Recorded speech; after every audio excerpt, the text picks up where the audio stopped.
Hello everyone, welcome to Sanjeet physics course. तो आज हम लोग देखने वाले हैं nuclear parity. What is nuclear parity?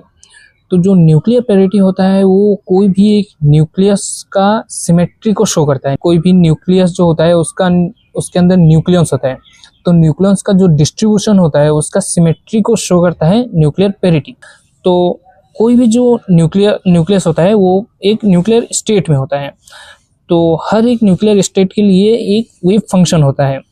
यहाँ पर क्वांटम मैकेनिक्स का बात हो रहा है, यहाँ पर हर कुछ क्वांटम मैकेनिक्स से शो किया जाता है।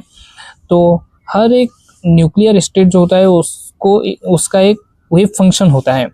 तो जो पेरिटी है वो शो करता है कि ये जो वेव फंक्शन है ये कैसे बिहेव करेगा कोई भी स्पेशल इन्वर्जन में।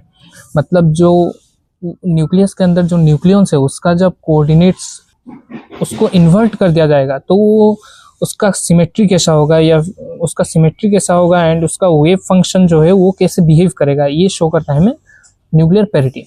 तो आइए इसका डेफिनेशन देखते हैं। It is the symmetry of nuclear state when all spatial coordinates are inverted. मतलब सपोज कोई भी एक न्यूक्लियस है, उसमें न्यूक्लियस होते हैं। तो सपोज सेंटर से ये न्यूक्लियस यहाँ पर है, इसका कुछ एक कोऑर्डिनेट है, तो इसका कोऑर्डिनेट जब यहाँ हो जाएगा तब ये कैसे बिहेव करेगा, इसका डिस्ट्रीब्यूशन कैसा होगा, इसका वेव फंक्शन कैसे बिहेव करेगा, ये दिखाता है हमें न्यूक्लियर पेरिटी। कोई भी न्यूक्लियन का जब कोऑर्डिनेट उल्टा हो जाएगा तो उसका दो केस होगा। First is if the wave function remain unchange the state has even और पॉजिटिव पेरिटी। जब इन्वर्ट हो जाएगा, इसका कोऑर्डिनेट इन्वर्ट हो जाएगा तो जब वेव फंक्शन होगा वो अगर अनचेंज रहा तो उसको हम लोग बोलते हैं इवन और पॉजिटिव पेरिटी। तो इसमें क्या होता है कि जो वेव फंक्शन होता है इन्वर्ट होने के बाद भी वो सेम ही रहता है, तो ये मतलब सिमेट्री को शो करता है। And second case is if the wave function changes sign the state has odd और नेगेटिव पेरिटी। जब वेव फंक्शन का इन्वर्ट करने के बाद जब वेव फंक्शन का साइन चेंज हो जाएगा तो वो नेगेटिव पेरिटी या फिर ऑड पेरिटी बोलते हैं उसको।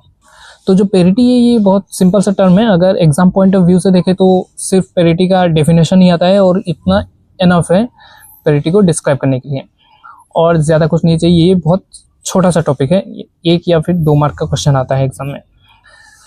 तो जो पेरिटी है उसको हम लोग ऐसे डिस्क्राइब करते हैं इस वाले फॉर्मूला से, parity equal to -1 to the power l।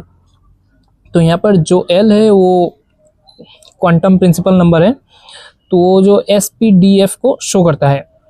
तो SPDF जो ऑर्बिटल होता है, कोई भी न्यूक्लियस होता है उसमें हम लोग सपोज कर लेते हैं ऑर्बिटल्स लाइक एटम की तरह। तो इसमें कुछ फिक्स नहीं है कि ऑर्बिटल्स में यहाँ पर कुछ 2 न्यूक्लियन होंगे, और जैसे कि कोई भी ऑर्बिटल में 2 न्यूक्लियन होंगे, 8 न्यूक्लियन होंगे, ऐसे नहीं।